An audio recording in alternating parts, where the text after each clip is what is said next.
to the Paper Snob. This is Tara. Today I am working on 30 Days of Sketches with Christy's Beautiful Life, series number 13. Today's sketch was created by Cindy Thayer Brown. It is a great sketch. It's simple. You can add more embellishments to it if you like, or just keep it simple. I have pulled my Simple Stories Harvest Market papers. I have some photos that I have already trimmed down to size, and the sticker sheet, just one piece of the patterned paper so far, and this piece of cardstock that matches. I also have this set of mostly used up thickers. They're a wood grain thickers. I've had them forever and a day, and I'm trying to get them all completely used this month. I have actually built a title on here, but it's all mixed in. So anyway, I'm gonna go ahead and make some cuts, and we're gonna get started. And I'm very excited to use this sketch. I'll be right back.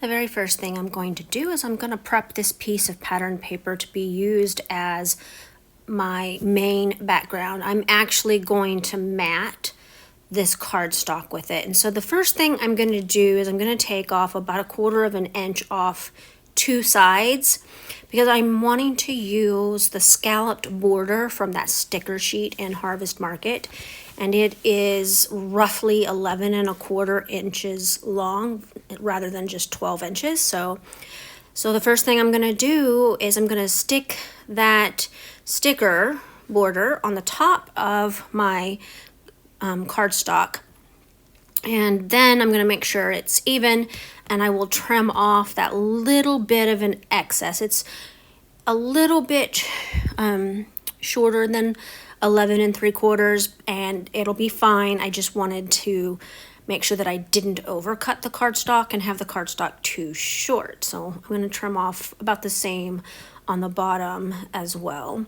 And then I'm going to go ahead and lay it on my background sheet, and I'm going to trim some more because I want a little bit more of those colors peeking through.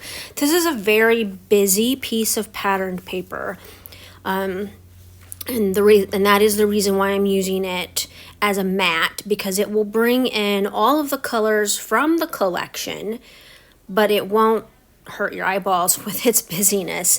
I don't can, so there's no canning pictures for me to scrapbook. I do cook quite often, and as you're going to see here, I'm going to really struggle with the orientation of these photos a little bit. I am putting more photos than what was on this original sketch, because I took my 4x6 photos from this series of shots and I cut them down into 3x4 inches. And right now my top two left photos are upside down. I will fix that, but I will do it off camera. And yes, I will have already glued them down when I fix them, but it's fine. It doesn't tear up the paper or anything. I'm just gonna pretty much get these photos adhered down onto my background. I am not bringing my scalloped border to the top of the photos because I am going to need that increased space at the top for the title that I chose for this layout. And I'm going to have a part of the title on the top and a part of the title on the bottom, as well as some journaling. So I want to make sure that I left plenty of space around here.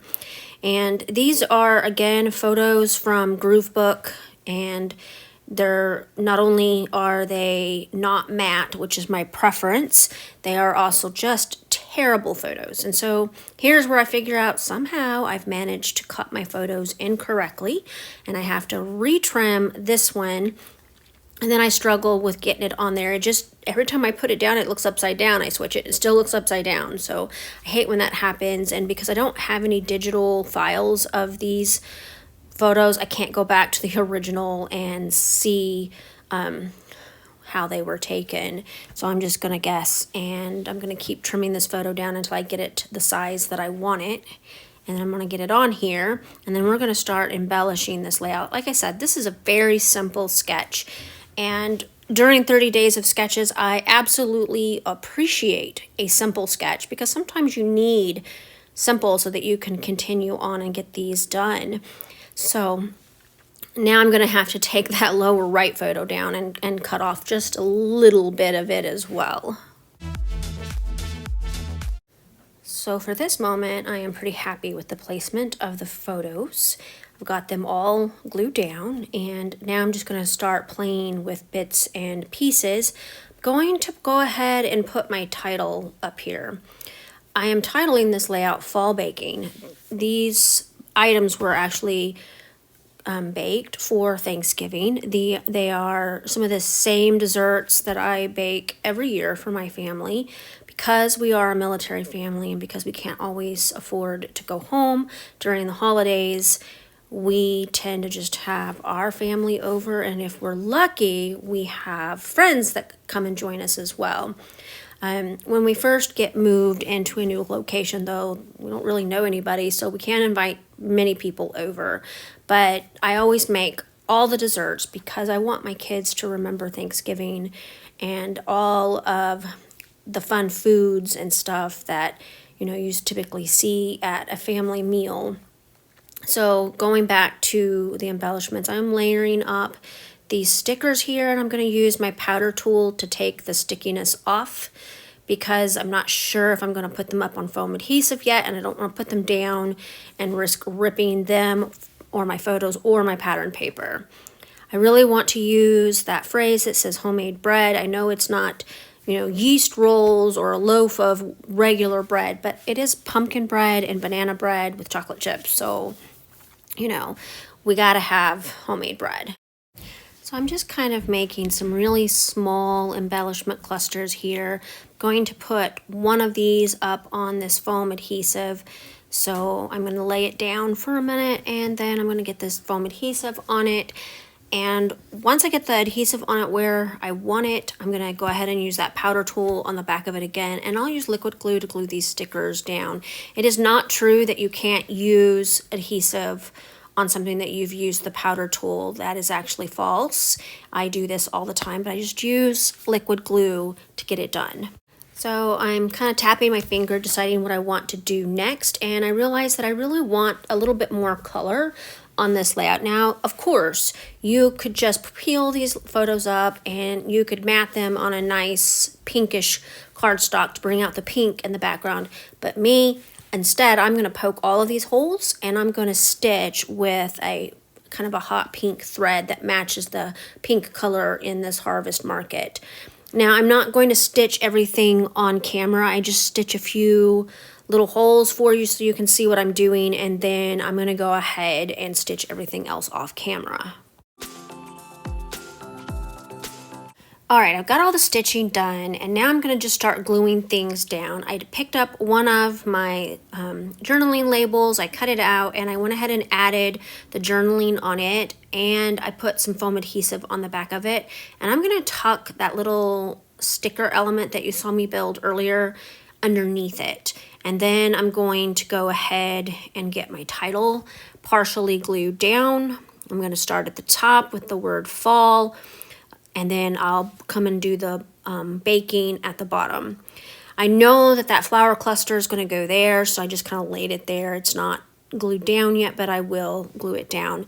So I think I mentioned that I had to build a title with those letters, and I had to jury rig a bunch of letters. My A's were all B's, and my G was a Q that I cut down, and I think I had everything else, but I had to kind of make a few letters so that I could create this title. Like I said, those letters are really, really old. I've had them forever, and I've used up most of the vowels out of it, and so now I'm just kind of trying to get as many letters as I can used up with this layout. And hopefully by the end of the month I can either toss the remaining or find something else to do with them. So I will go ahead and get that floral cluster glued down there at the top because I know that's where it's going to end up. and I'm gonna look for some smaller stickers so that I can add a few, like, I want to add some leaves, and I'm going to add some enamel dots here as well, but I just kind of want to pop up a few of these stickers up around this title and kind of just give it a little bit of embellishment. I was going to stick a floral bit underneath that F, but it had already dried, so I couldn't move that, and that's fine. It looks fine without the floral cluster. If I had thought ahead, I could have done that, but I didn't, and that's okay. So like I said, I'm just adding a few other little stickers here and there, and then I popped that cupcake up on foam adhesive. And I know there's no cupcakes, but it's a dessert. It works, so I'm just going to put it in there. And now I'm going to tuck some of these enamel dots underneath the bits that I have popped up on Fun Foam.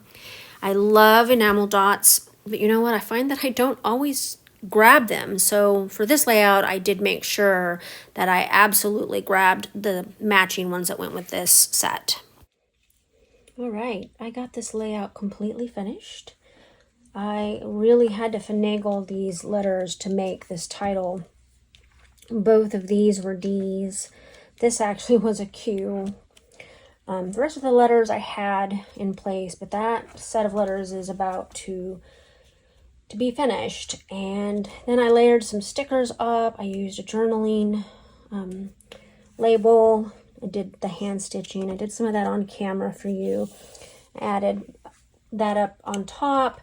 And of course, I spread my title a little differently than the sketch showed. I put part here and part here just to kind of draw your eye across, and because I didn't want to put it all down at the bottom. So I want to thank you so much for taking the time to come to my channel today and watch me create. I really appreciate those of you who take the time to like, comment, and or subscribe. If you're not a subscriber, I would absolutely love to have you subscribe to my channel. Just click that button below and hit that bell, and YouTube will notify you when I put out new content.